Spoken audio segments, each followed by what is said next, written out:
So the paper SBL teaches us what are the different models there are for analysis of the business, understanding the current business environment and situation, and subsequently we can navigate the entire situation as per the environment, the internal situation, and product price placement, organization's own strength, etc. So on a high level, it gives you a tool to run the organization from the strategic imperative. For example, so far you'd have studied financial reporting, taxation, finance, audit, etc. At this stage, at professional paper stage, one of the paper SBL teaches you how to lead and run the organization, or even how to start up an organization for that matter. And this is why this is a very important paper, because earlier accountants and the finance professionals were restricted to accounting and numerical jobs. But now it's the role is getting more and more important and relevant for leadership roles. Hence, at ACCA level, one should understand what are the key models and the skill to use to drive the entire business. So SBL has 20% marks for professional writing, communication skill, and analytics, basically how we present our idea and communication. So one need to be very careful about writing in a maybe a bullet point or in a very specific manner. There should be a flow, there should be a story which aligns to each other. Things do not break paragraph to paragraph. It should be easy to understand, it should be presentable, right word and the choice are used. So all these things matter a lot. 20% marks are allocated to such items. So imagine 50% is the pass marks, but 20% goes to the professional writing skills. So it is such a critical component. Okay. So the 50 mark, which is dedicated for the one big scenario, can also play an instrumental role in passing. The best strategy is to attempt that paper in a allocated time frame. Plus, if there are 1 or 2 questions for 10 or 20 marks that you are not aware of this, you can skip that one. But the portion that you know, or you can apply your understanding, that should be optimally answered. So focus on what you know on the 50 marker and give your full attempt, because often people get disheartened seeing some portion of that 50 marker unknown from unknown areas, and that negativity, that disappointment actually spoils the entire 50 marker question, which is the wrong strategy or wrong approach. So that's where sometimes even the practice is required, which we'll do at a later stage. Okay, so doing 2-3 mock before the exams in 1 week prior to the exam date, that is essential to have good practice on attempting the question and strategizing. Sometimes people know a lot, but they are not able to utilize that optimally. So with that, we'll move to the PDF, and we are going to study and learn about corporate governance today as part of the SBL paper. Corporate governance, by the way, is a topic which almost cut across various papers. It's a very, very important and a favorite area of exam as well. So let's start with that one.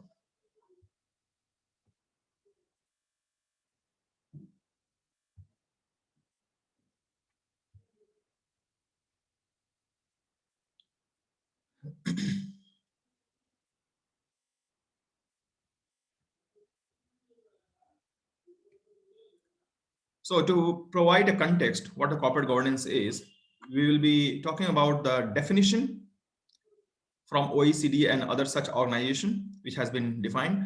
What are the regulatory guidance? That means corporate governance as such is defined by various rules, best practices, laws, Companies Act, etc. So it is not governed by one single act or law. It is a kind of a expectation created by various recommendation, best practice, guidelines, laws, Companies Act. So we need to have a good grip on all these aspects to understand what the corporate governance mean and what are the recommendation of corporate governance. Then there are some models like framework for corporate governance, such as you can see here, principle or rule based, or jurisdiction wise it is different. It also defines the responsibilities of the board and what are the mechanism for the board to work and how corporate governance can be enforced with the help of the board and the chairman.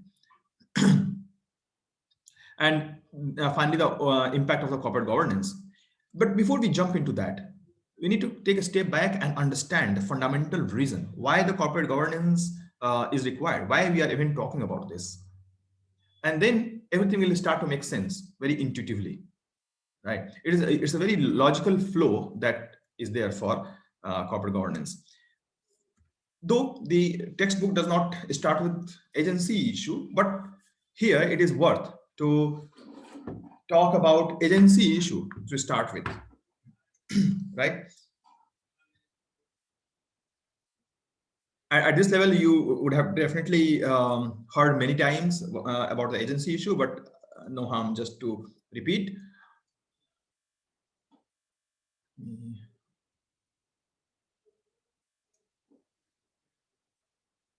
Context is important for any such topic. Agency issue is when management or CEO, COO, they have a different goal as compared to the goals of shareholder.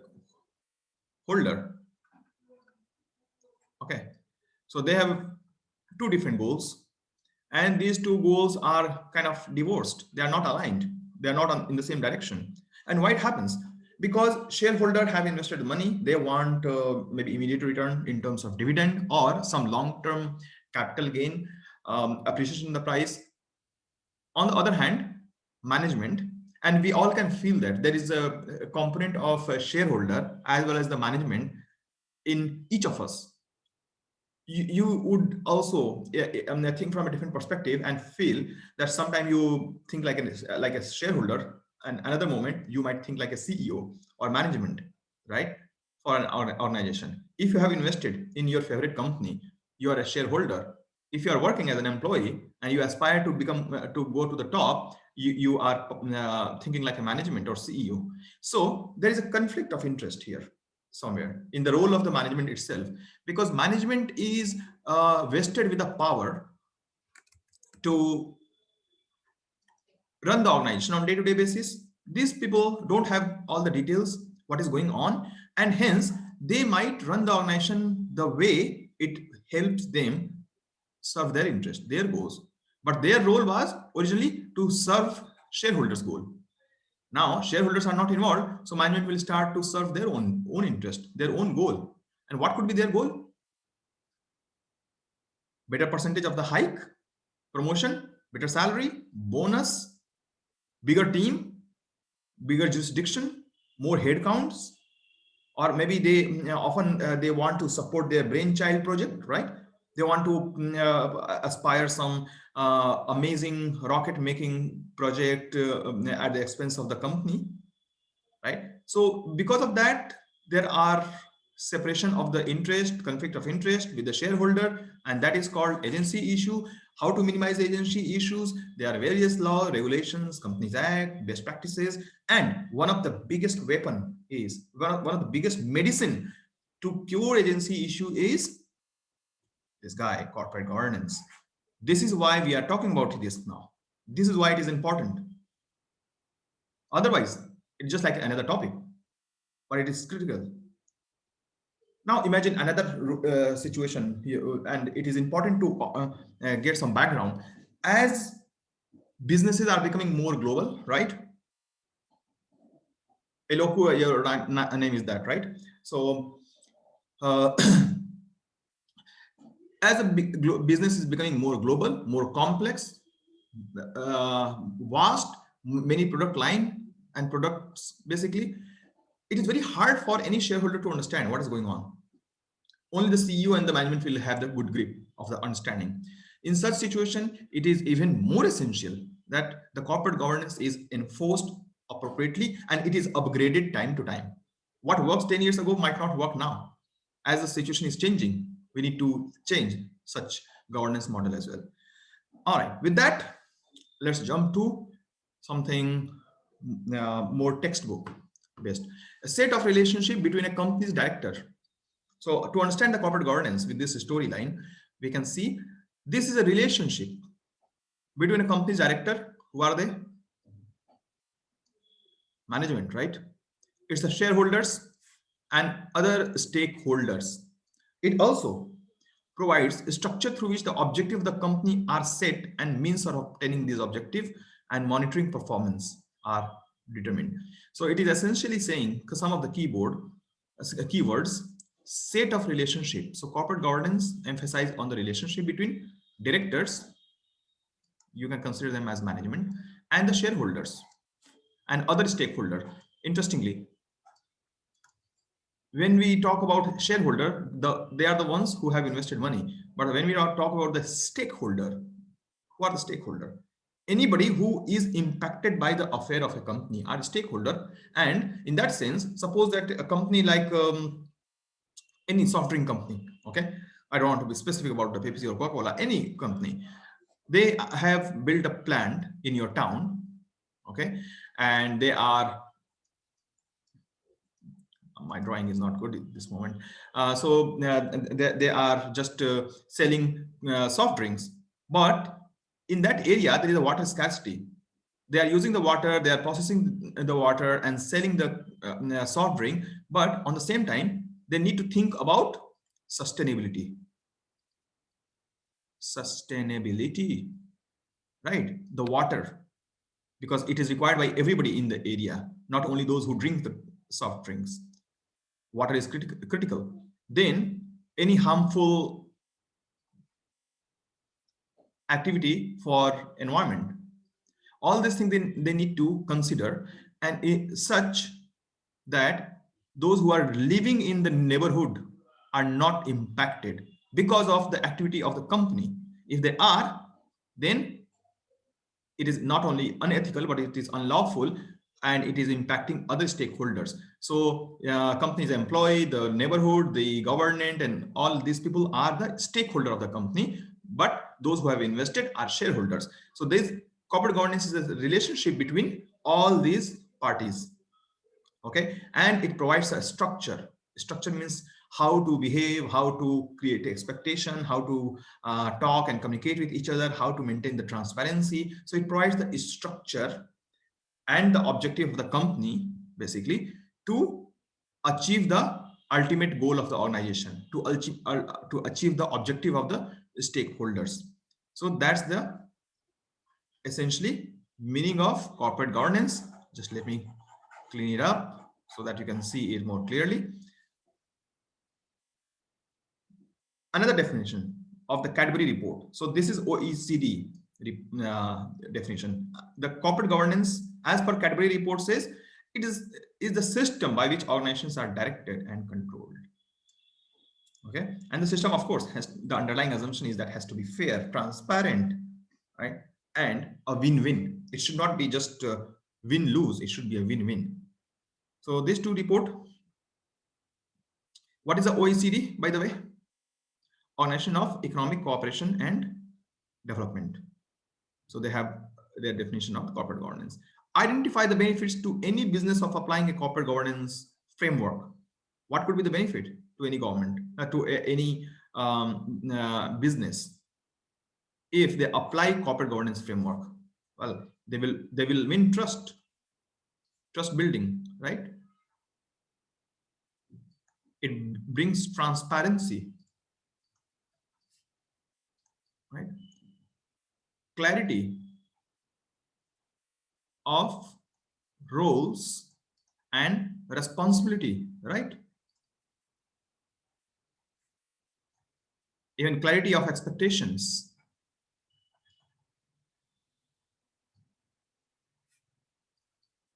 Focus on objectives and goals, enhance image among all stakeholders, not only shareholder, all stakeholders. So these are the benefit of to any business if they apply corporate governance. Also, the better performance, it also enhances the performance of the organization, be it financial or non-financial. Be very specific about these details, non-financials as well as financials. It enhances controls, minimizes the frauds.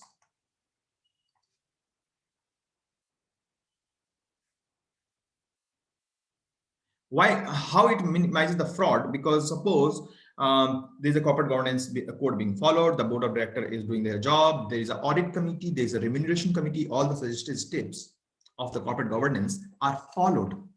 What happens in that case? If all the codes of the corporate governance are followed, there will be more transparency. It reduces the fraud because the things will be more transparent. Policies are checked if they are followed or not, and it will reduce the risk of the organization. If risk is reduced, better performance, better return, and better achievement of the goals. This will build the confidence in the market. More investors will be attracted. So it's kind of a win-win situation. It's a fantastic tool for even organizations to achieve, because it brings overall ecosystem within the organization very clean and appropriate for investors.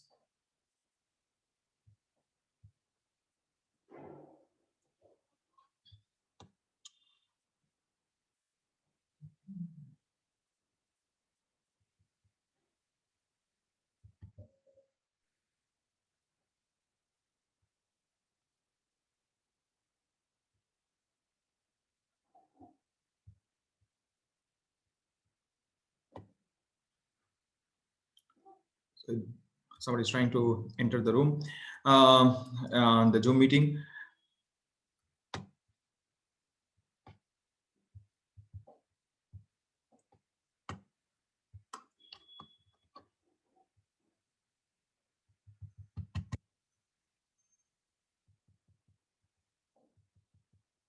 For corporate governance to be effective, it must be embedded as a feature of the inherent business culture.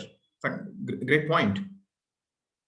Because it has to be part of the way we talk, we communicate, we behave, we act, we perform. It has to be part of the culture. It has to be ingrained in each and every behavior of the employee.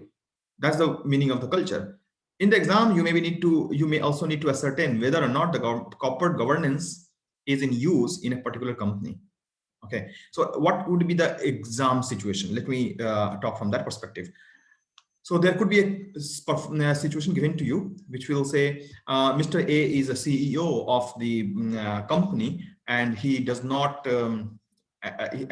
provide the details of the loan that he has borrowed from the company in any of the financial statement. In fact, his son has started a company which is the supplier to the organization, and in that context, the company do not publish the vendor to all the company to compete for the price there, and the company prefers to give the contract to the son of the CEO.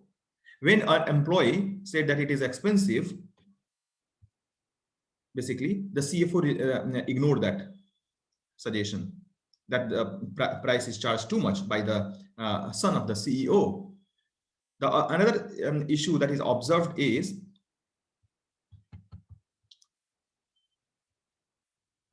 another issue that has been observed is that audit committee or auditor has suggested a couple of changes in the way entire organization is functioning. The cash management is being done, or the reconciliation is performed for the inventory, but that has not been implemented for last 2 years. please suggest what should be the recommendation as per the corporate governance codes, and what other changes should be brought in the organization in this situation. So that kind of situation will be given to you, or it could be for 10 marker, or it could be for 20-25 marker, but there will be some messy situation given to you, and you need to apply the corporate governance codes and best practices. And you need to also pay attention to every single details.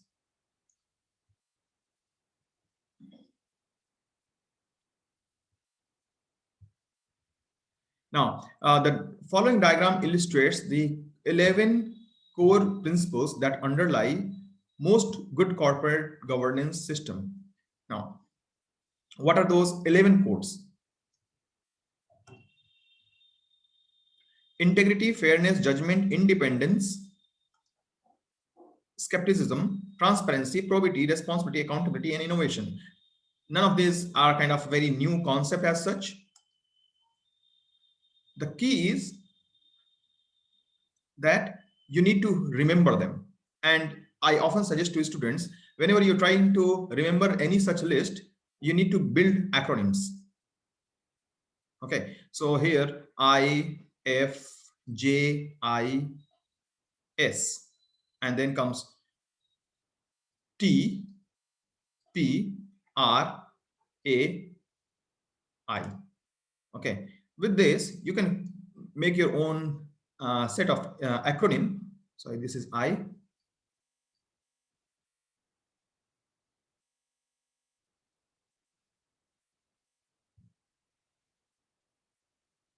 So you can say independent or international, I for international, F for financial, international financial services, I for in, or J for maybe any country, Japan, Zambia, or any such country. So international fund services in Japan, make a acronym. Similarly for TPRAI. Okay, so you can make your own acronym, but try to have some way of remembering this. I also suggest that we should create some memory maps, okay, to have all the key points summarized. For example, decisions, D, and disclosures. These two are fundamentals of the corporate governance codes. And these two fundamentals are on the basis of, and they are running with help of these two set of principles, and finally they feed into reputation, and reputation is dependent on the decisions and disclosure both. Hence they are the 11 core principles.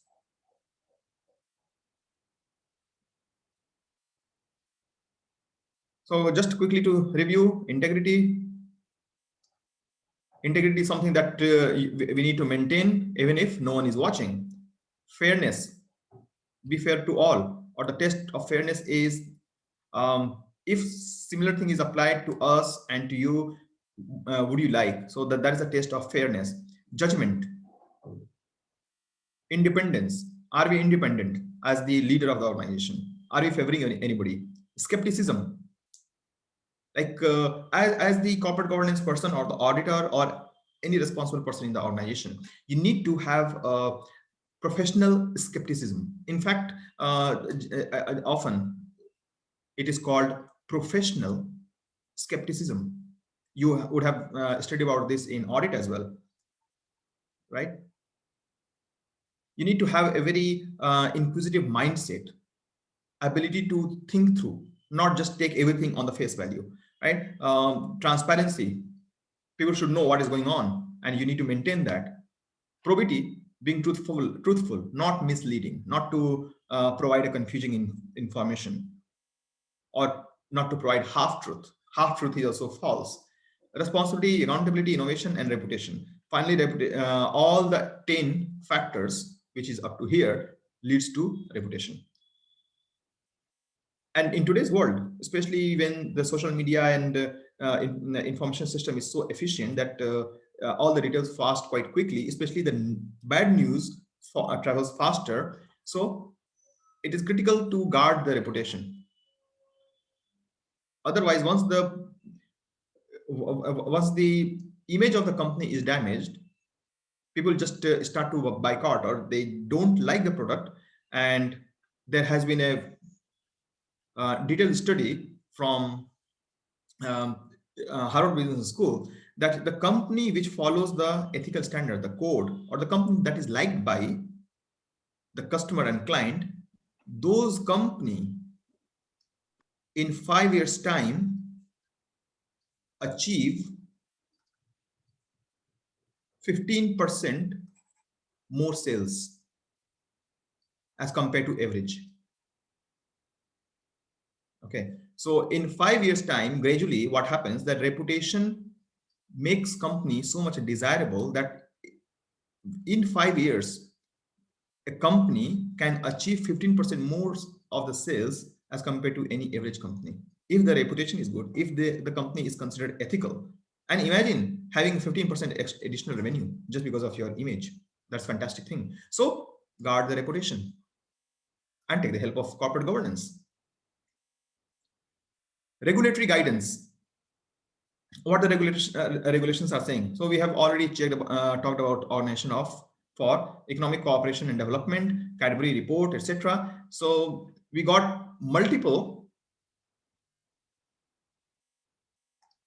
body which is recommending the strength of corporate governance, suggestions, and also participating in enforcing this. These are the business, organization, and entity which are the backbone of the corporate governance discussion. So the OECD principles deal mainly with governance problem that result from separation of ownership and management of a company. Okay, fantastic point. That OECD developed the corporate governance in 1998. And let me remind you a couple of things, just so that you remember the importance of this year, because after 1998, the code was developed, and of course, it was not enforced or implemented, but something very funny happened. Between 1999 to 2003, there were a good bit number of big corporate scams globally, be it Enron or Parmalat, WorldCom. All these massive mega billion scams were taking place in this duration between 1999 to 2003. And it sounds like coincidence that the OECD had just suggested in 1998 the corporate governance codes. This just suggests that how important these things are, these principles are. And this Enron or Parmalat or WorldCom, many such scams were such huge that people in the business community were forced to start adopting corporate governance after this. US also reacted after all 2-3 big scams, and they had to bring Sarbanes-Oxley Act. Sarbanes and Oxley were two senators of the United States who drafted the rules for Security and Exchange Commission to enhance and improve the corporate governance within any organization, and they became the rule of thumb or the textbook of the corporate governance in the United States. We'll talk about those in more detail, but that is an important development to understand what is the flow of corporate governance and what is the history. So, long story cut short, OECD basically focused on separation of ownership and the management. What we are talking about, the agency issue. So OECD is a champion of addressing agency issue. And what are the framework and suggestions? It talks about the rights of shareholders. And when we talk about shareholders in the modern context, and to get good exam marks or even to run the organization properly, one should read this as a stakeholder, not only shareholders, because shareholders are only, as we discussed earlier, those who have invested, but a stakeholder are those who are in any way or shape or form impacted by the affairs and the activity of the organization. So let's always take the larger view. The rights of the shareholder or stakeholder, the equitable treatment. Equitable means the fair treatment of those shareholders. What is the role and responsibility of the shareholders, disclosure and transparency to be maintained, and the responsibility of the board. So essentially, we talked about agency theory, and just remember agency issue and everything will be easy to recall here. So when it comes to the goal, shareholder and management has two different goals, their own goals. Now, if that is the case, then we have to think of the rights and roles of shareholders, right? This is a shareholder. So rights and role of the shareholder. On the same time, because we need to fix the agency issue, and the situation is in the favor of whom? Management. Because management is the one who is running this on day-to-day basis. So we need to understand what can go wrong from management side and how to help shareholders. So we need to keep bring best practices for management. What they should do? They need to provide right disclosures and transparency, so that, because if the right disclosure and transparency comes, then these guys will be able to know what is going on, what are the situation and the issues in the organization. So disclosures and transparency is important as per the OECD principle. So then we have covered this. We have talked about the role of stakeholder. We have talked about the rights of stakeholders, right? So if we think about the agency issue and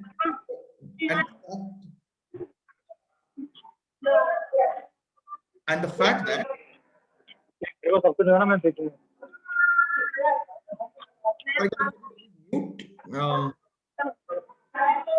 think about the roles are divorced, separate between management and shareholder.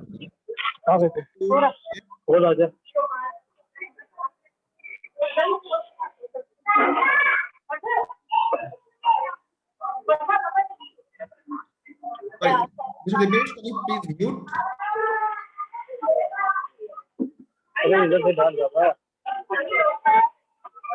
So,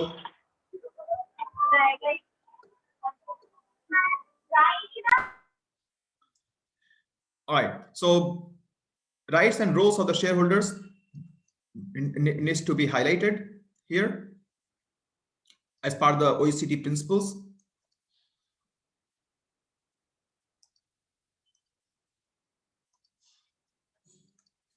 Disclosure and transparency will come from management, and in order to align the goals, we have to make situation equitable for shareholders. And how it can be done? With help of the board. So we have understood that agency issue is all about the two separate goals between the management and shareholders. Management need to provide the disclosure and transparency. Shareholders need to be given the or there should be a clarity about the shareholders' rights and roles as well. And once we have all this set of information provided, then the equitable treatment of shareholder is important. So have the equitability or fairness in the center of the entire discussion for the OECD framework, and who will enforce this, that it is equitable, that it is fair? The board of directors will enforce. So the roles of the board has to be also very clear, roles and responsibility of the board. Hence, we can now A, B, C, D, E, all points can be captured within this picture, and we can intuitively correlate things. Now, next, International Corporate Governance Network, ICGN, issued the corporate governance course in 2014. Of course, this is kind of one of the latter one to come in the arena of corporate governance, but it has also provided quite a holistic framework. Section A of ICGN 2014 principle focus on a number of key items under corporate governance. Let's see what they are and what it means. Responsibility of the board, of course. So it relates to the one of the above point, which is OECD has also advocated for responsibility of the board. Leadership and independence of the board, right? So in a way, leadership independence is needed for the board to fulfill its responsibility. So leadership and independence, composition and appointment, who is part of the board and how the board is appointed. So let's stop and discuss a little bit more about why independence of the board is important. There are many corporate codes and the laws which says that the board or certain committees in the of the board of directors should be independent. They are called NEDs. So a number of half or 1/3 at least the board of directors should be non-executive director. They should be independent, so that if I refer to my hypothetical scenario earlier, that if say company is buying the goods from the son of the CEO, then there will be high price the company is likely to pay, right? Who will check this? To check that, the board member should be independent. Because if the board member is also one of the employee of the company or not independent, do you really think they can question the CEO? No. So in order to bring the efficiency or the effectiveness of the board, in fact, we need to have at least half or 1/3 of the board independent NEDs. Composition and appointment. Of course, the independence will be compromised if they are not appointed professionally, or also their appointment should be independent for them to remain independent. Because if the CEO decides who will be the non-executive director, right, then CEO can just influence the NEDs throughout their tenure, and they will try to carry the blessings of chairman or the board or the CEO, right? If the board of directors or NEDs are appointed with help of the CEO or by the influence of CEO, then they will not be independent fully. So the appointment should be done in a very transparent, independent, and professional manner as well, so that they remain accountable and they fulfill their roles. Composition. So as you talked about the percentage, so half or 1/3 of the board should be NED, and for composition, it is also important that they carry the right skill set. If the because the company needs to deal with the audit issues, the legal compliance, financial issues, etc. So you can imagine that the NEDs who are coming on board to have a kind of to help the management, not only to keep the eye on management, to help the management run the organization properly and effectively, and also to help shareholder get their returns. We need to have right expertise in the board. So if needed, medical expert, legal, financial experts, or the experts should be hired also, so that we have right composition. Corporate culture should be enhanced and built gradually, because one cannot keep an eye on each and every employee's activity. If the culture is robust, good, people are working efficiently, there's a system to whistleblow, everyone is ethical and following the integrity in their behavior, then gradually less and less misappropriation of the fund will take place, lesser chances of the fraud, or better risk management. And enhancement of the culture is the best thing, because then all other issue will be reduced. Even managing all this agency issue, to narrow down the gap between the board and the management, it requires a lot of effort. Need to get different kind of experts, their salary, their compensation, the time of the shareholders and their representatives. Everything is an expense on the company, right? It does not happen automatically, and it is not free of cost. It all carries some kind of cost. So if you improve the culture in the long term, in next 5 years or 10 years maybe, that everyone is behaving very ethically, professionally, in a transparent manner. Maybe you hire professional people in the organization, you get people from with the right reputation, they're unlikely to behave unprofessionally. Then the cost to manage all these things, or the time spent on improving the corporate governance, will also start to decline, because things are already robust. The ecosystem is already good, right? So culture is critical. Risk oversight. This is about the different type of risk organization is exposed to, such as operational, financial, compliance, regulatory. So those risks should be proactively managed.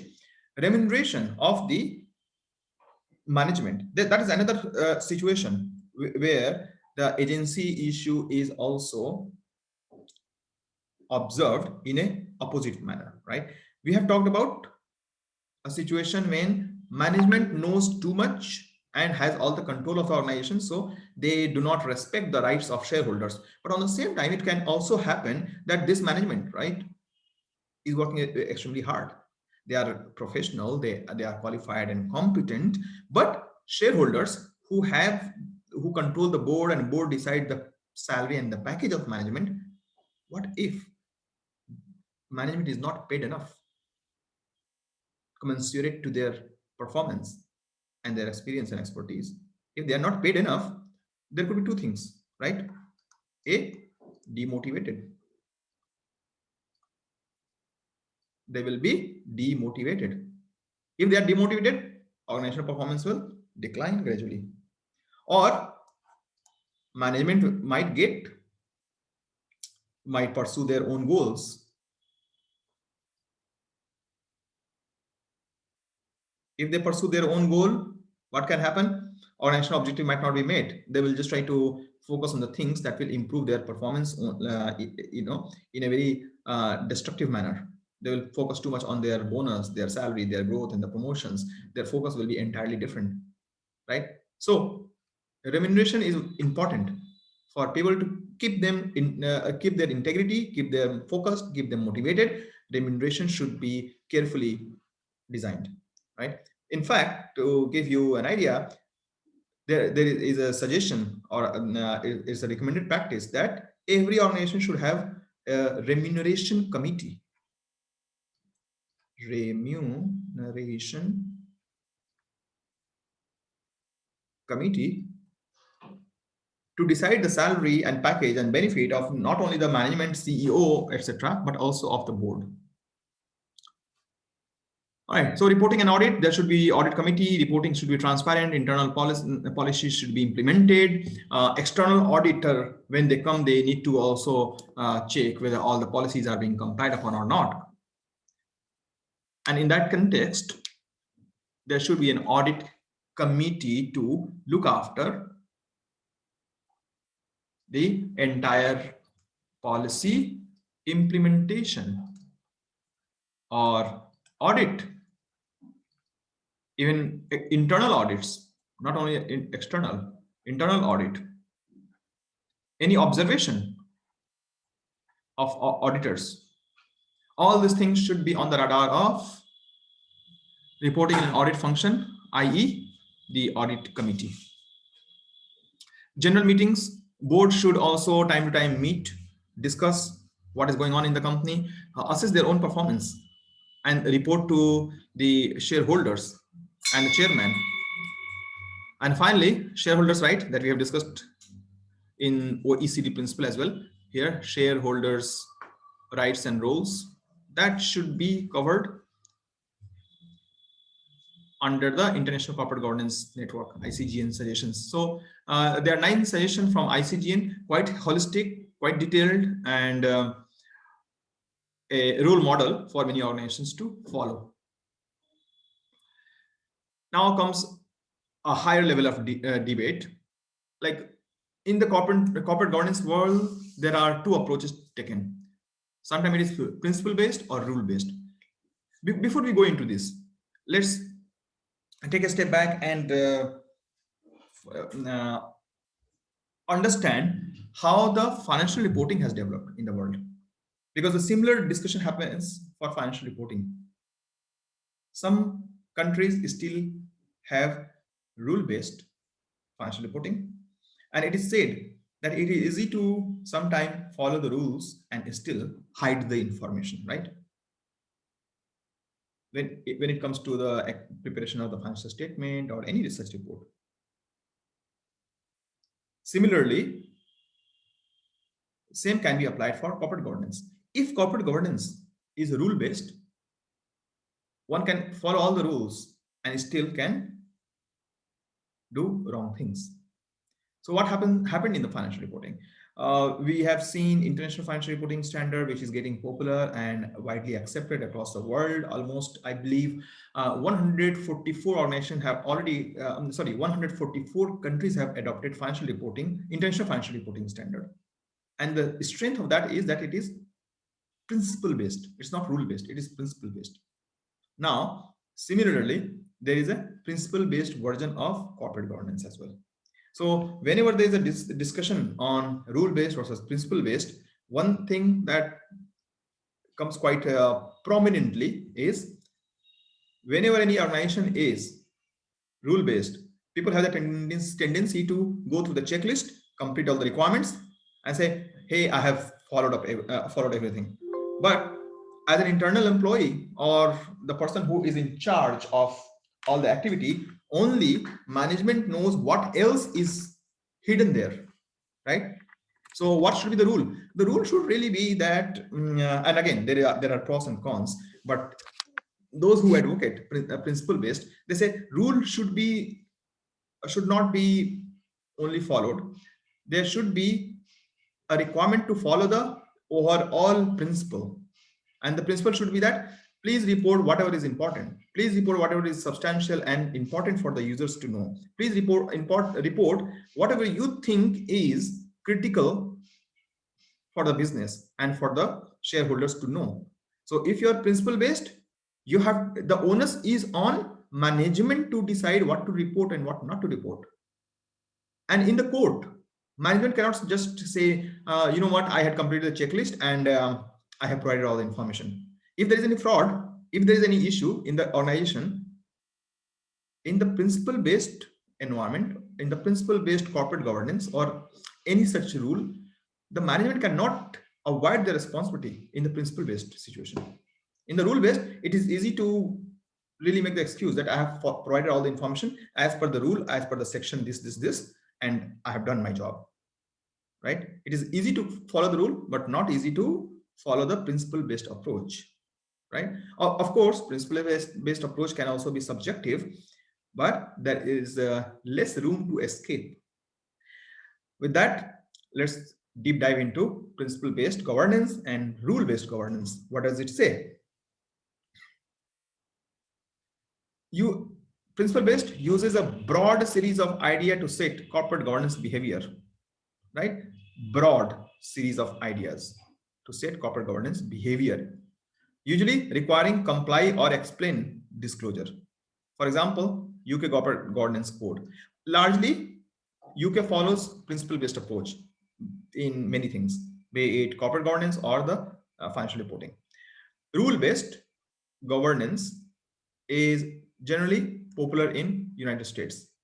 Just like in corporate governance, also we see that in the financial statement preparation, that it is quite rule-based. Okay, so you can easily associate and remember.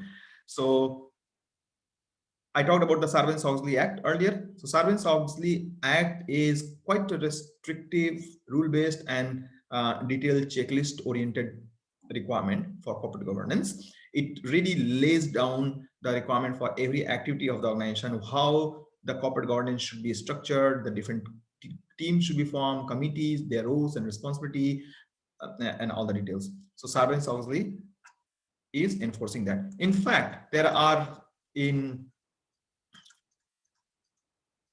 2014-15, there are more corporate governance rules which have come up after Frank-Dodd legislation as well. So check it out for more information. Frank-Dodd legislation for 2014-15. I think it's not basically still examinable, but just for your information, Frank-Dodd Act has also suggested some recommendation for corporate governance.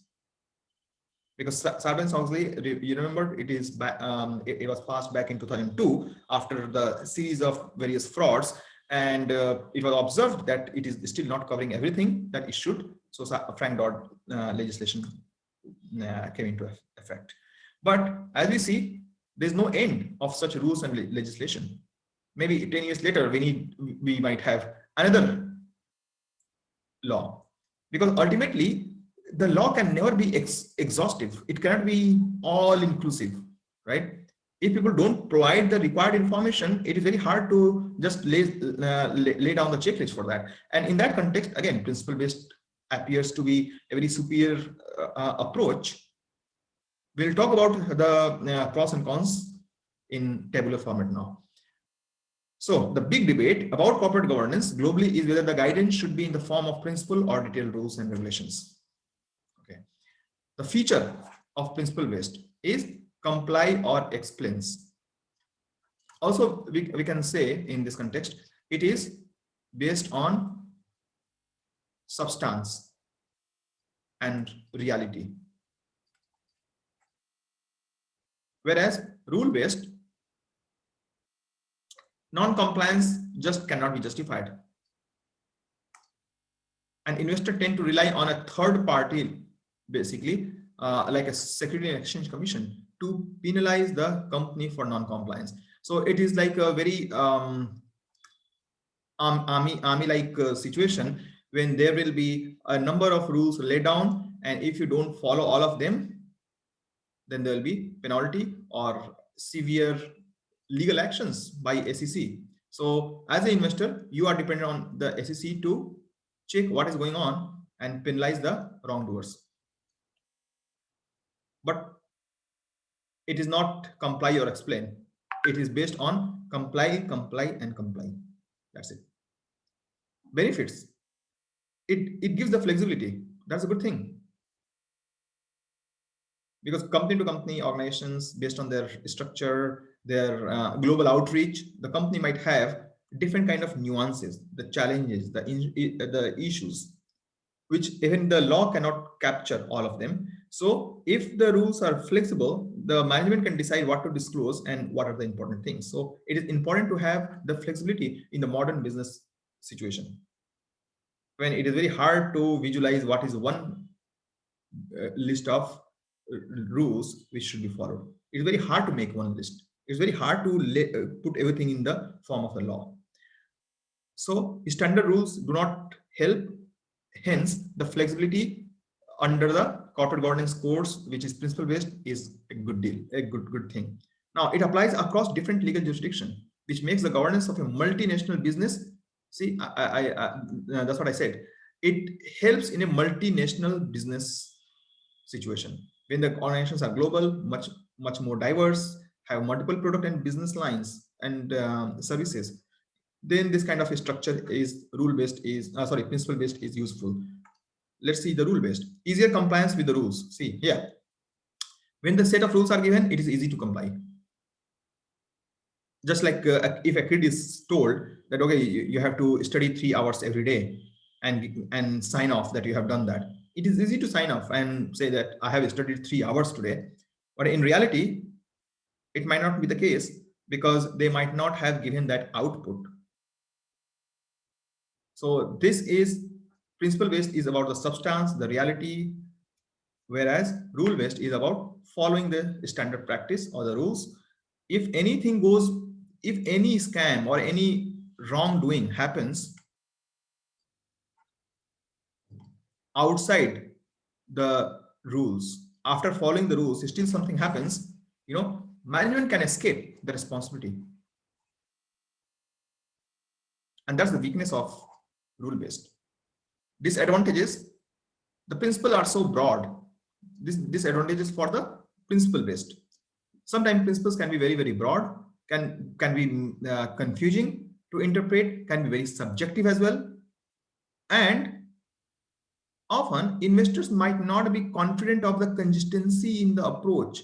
Well, that is kind of an unavoidable situation, though, because if we are in a very flexible business environment, hyper competitive, ever changing, then one rule of thumb cannot work, and every company has to be different from each other. If investors are looking for a consistency of the model or to follow a checklist, it is hard to find one in today's business.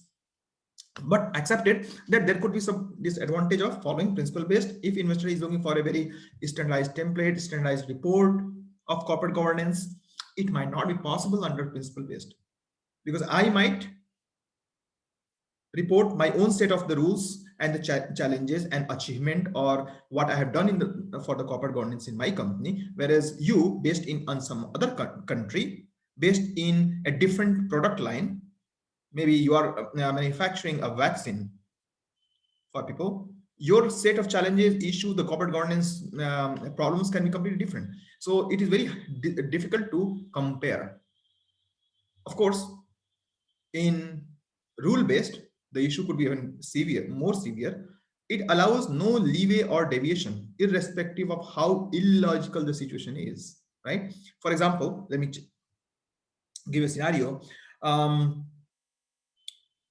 There could be circumstances as per the Sarbanes-Oxley Act that every 3 months you need to prepare some financial statement, and that needs to be even audited. Imagine that you're a small company, you just started, you got registered, and still you're on stock exchange too.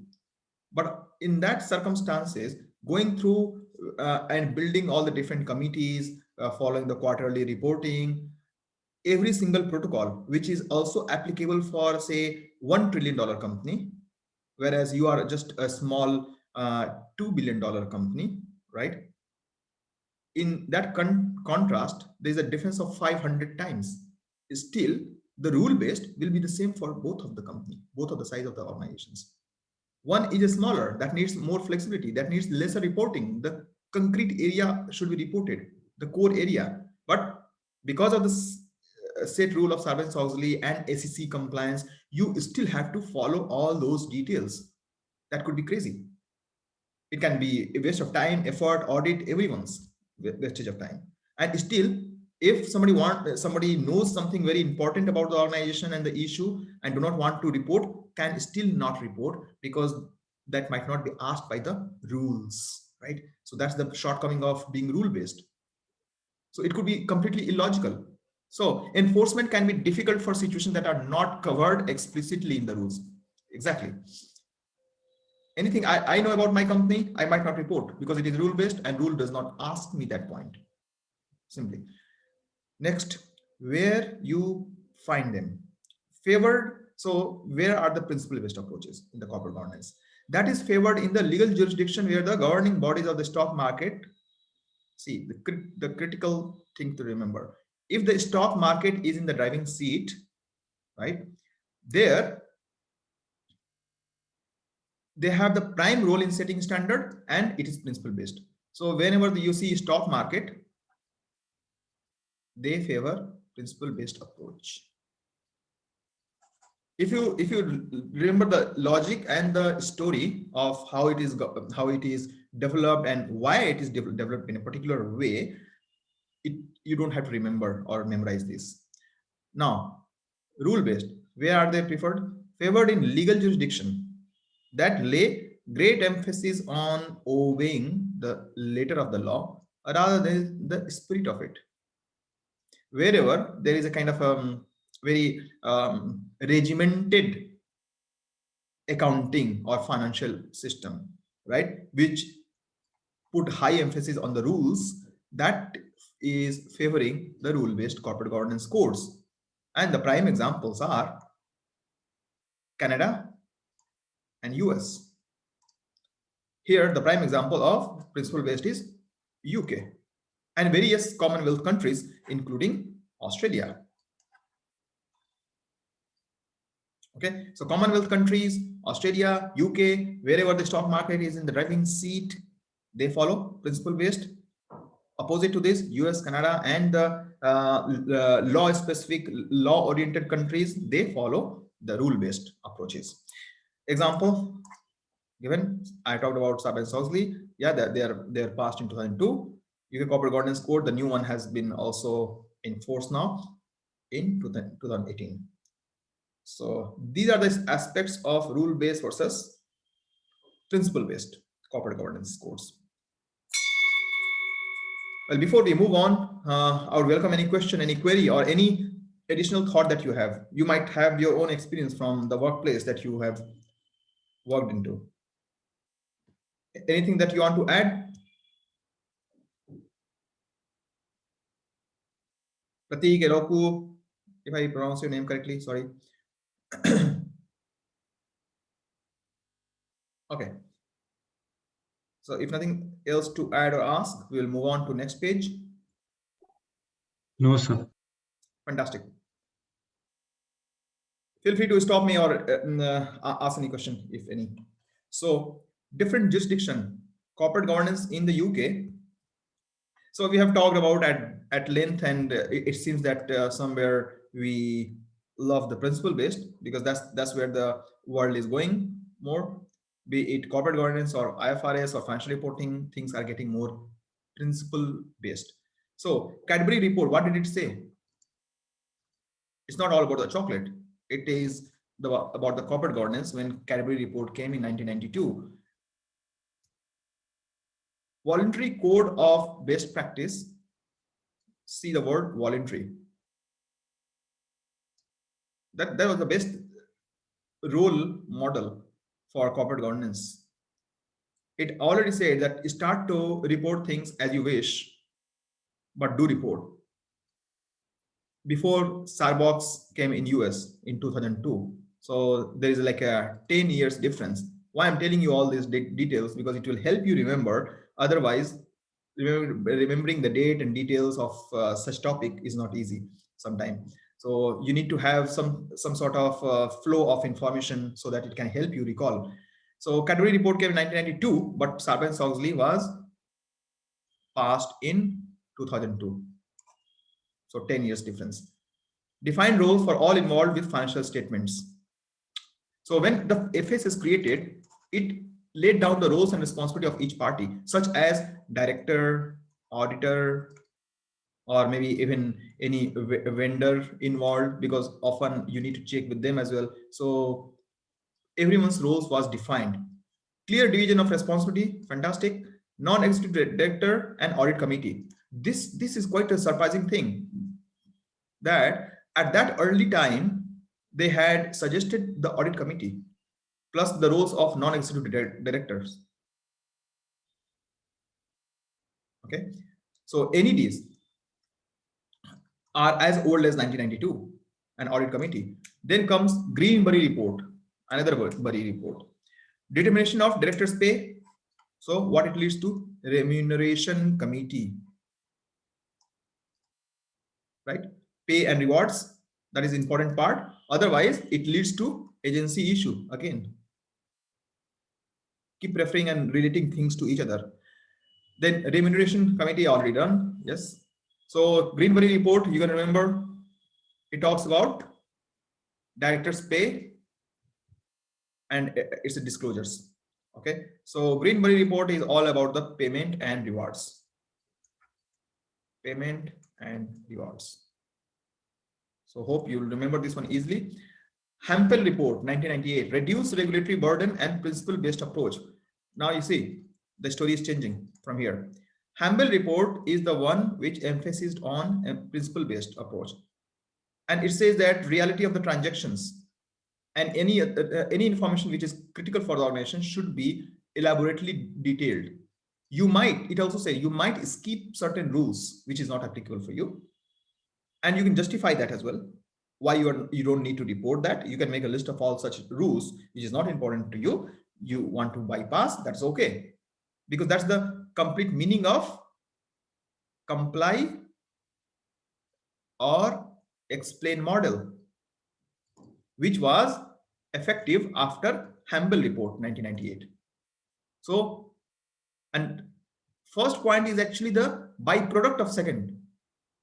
You know why? If you have to just report the critical area, important only, and not all, then what will happen? Your regulatory burden will be lower, right? You don't have to report 500 items. You have to just report 50 items which is important, then auditing them, then reporting, following up. Everything will be less burdensome. So remember, Hamble report came with write or explain model, principle-based model, which reduced the regulatory burden as well. So all the code later got combined, of course, in 1998 itself. And Turnbull report, in a way, that is considered more as a risk management system. But let me explain the overall framework for this. So Turnbull report is kind of a risk management tool. And of course, risk management is part of the overall corporate governance issues. So under risk management, what it suggested is that there should be, again, roles and responsibilities divided for risk management.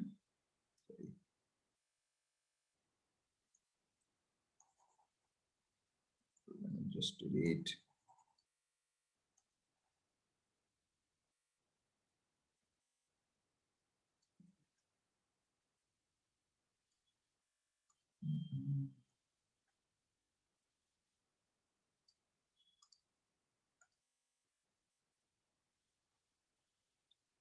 For risk management, roles and responsibilities should be divided.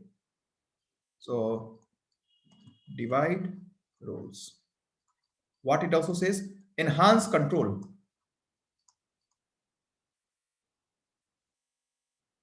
What it means, segregation of roles and responsibility. So segregate the different roles and responsibility. Define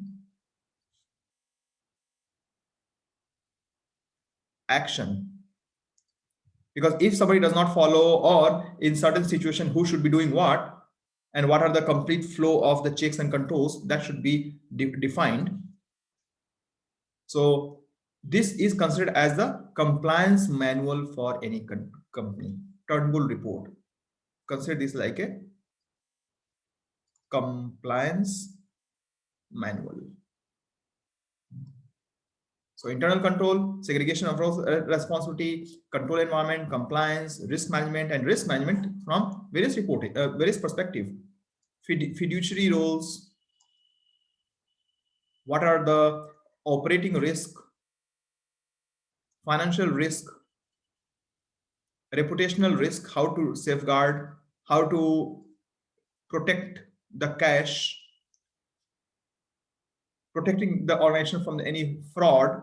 And this is becoming much more sensitive now because of the cyber world. We are not in the physical world for the business like 1998. Into more than 22 years, we are in a zone which is much more susceptible for the risk because of cyber attacks. In 5 years, after the advent of, or maybe speed up of AI, things are much more automated, cashless, digital, fintech driven, right? But with the same speed, I think many organizations have not developed their internal control. So risk management is becoming much more important. You might see some of the case studies on this topic. Smith report in 2003, role of audit committee. So far, we have not talked about audit committee specifically until basically except for this, the first report, Cadbury report, right? So now you can link Cadbury report audit committee to Smith report 2003. What has happened? What has changed since? So audit committee was suggested to be formed in 1992, but in 2003 we added a couple of more things. What was added in the Smith report?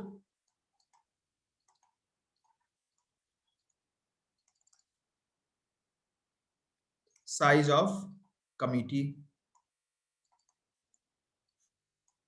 So there are suggestions on this. There's no specific size defined, but there is a suggestion on that. Reporting line, who the audit committee should report. Reporting line for committee. Their independence. So generally what should happen is that the audit committee is formed with non-executive directors. The auditor, external auditors, should be reporting and sending their report to the audit committee. Audit committee should take it up with the management. Okay, so external auditor here sends their report to the audit committee. Then this audit committee will deal with two people: board of directors. They will bring it to the board of directors because they are already part of the board of director, right? So there is a spin-off of the board of director. So there is a board, right? And part of the board basically will be audit committee, and audit committee will look into the audit process. So the audit committee will pass this on to the board of director and also to management, and we'll discuss that, hey management, what is going on? 3 years earlier there was a suggestion to improve the inventory accounting and the cost control, cash management, and it is still not implemented. Why it is happening? Then it will be also reported to the board of director. Board of director will set the deadline for management that, okay, within 10 months you need to complete this step and report to us. So that will be the function of audit committee after Smith report in 2003. You can see massive enhancement and empowerment of audit committee and audit functions, right?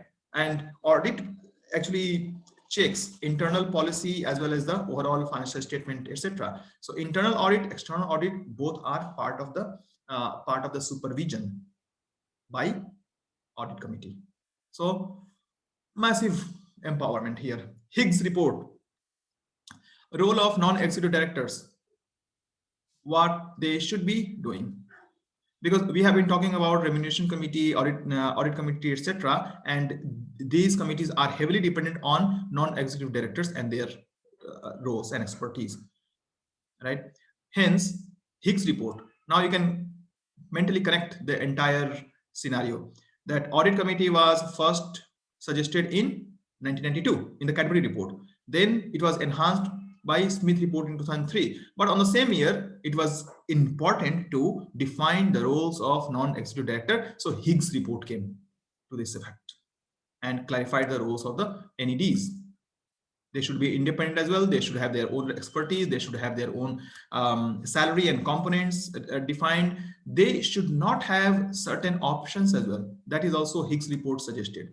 They should not be having performance-based options, etc., associated with the company, because then they will be kind of in a greed to stay aligned with the management, right? So various suggestions came in the Higgs report. We'll talk about those details, how the compensation, the performance, everything is suggested in the principle-based approach versus the rule-based approach in a much more detailed manner. Combined code of 2006 and 2008.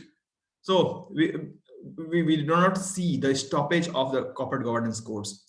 Continuously every 1 or 2 years something is coming, right? As creatively people don't stop doing some unethical things, and hence the different codes and the corporate governance rules keep coming in order to airtight any misrepresentation or any issue with regard to corporate governance. So 2006 updated for there were update for Turnbull report. We know them, Smith, Higgs, all the reports we are getting the update in 2006. It's like a software patch or antivirus patches. It keeps coming time to time. 2002 revision, 2 minor restrictions removed.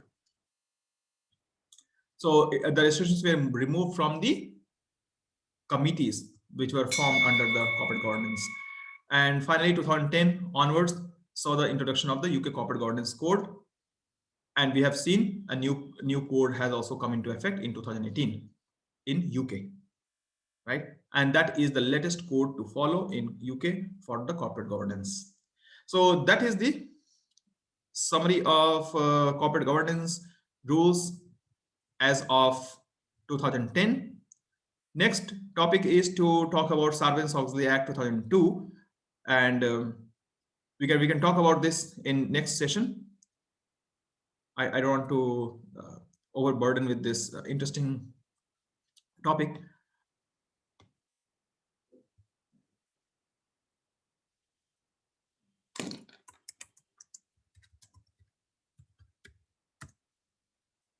So essentially, if we need to understand this corporate governance code, we need to start from the very beginning, how things have evolved and developed, right? And then things will start to look like a movie.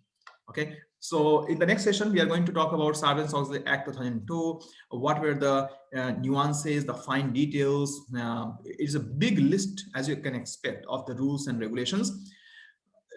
In the corporate reporting, there is a subject, separate subject, SBR, etc. You will see that in much more detail as compared to this paper, because remember, this paper is all about the business strategy, setting the organization for the long-term planning, enhancing the business strategy. So it is not still as much detailed as it is in other papers, but we will cover this in good detail with examples in the next sessions.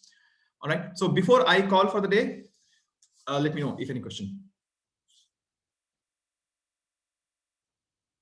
Feel free to ask, or you can message right now. So could you just show the corporate governance codes once more? Corporate Could governance. you just show the corporate governance? Yeah. This page? Yeah. Okay.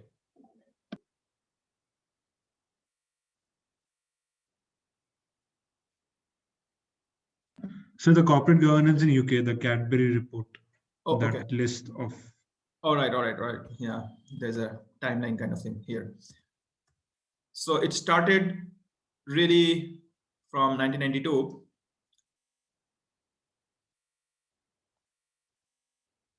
Before that, these things were largely managed by Companies Act. It is not that the rules were not there.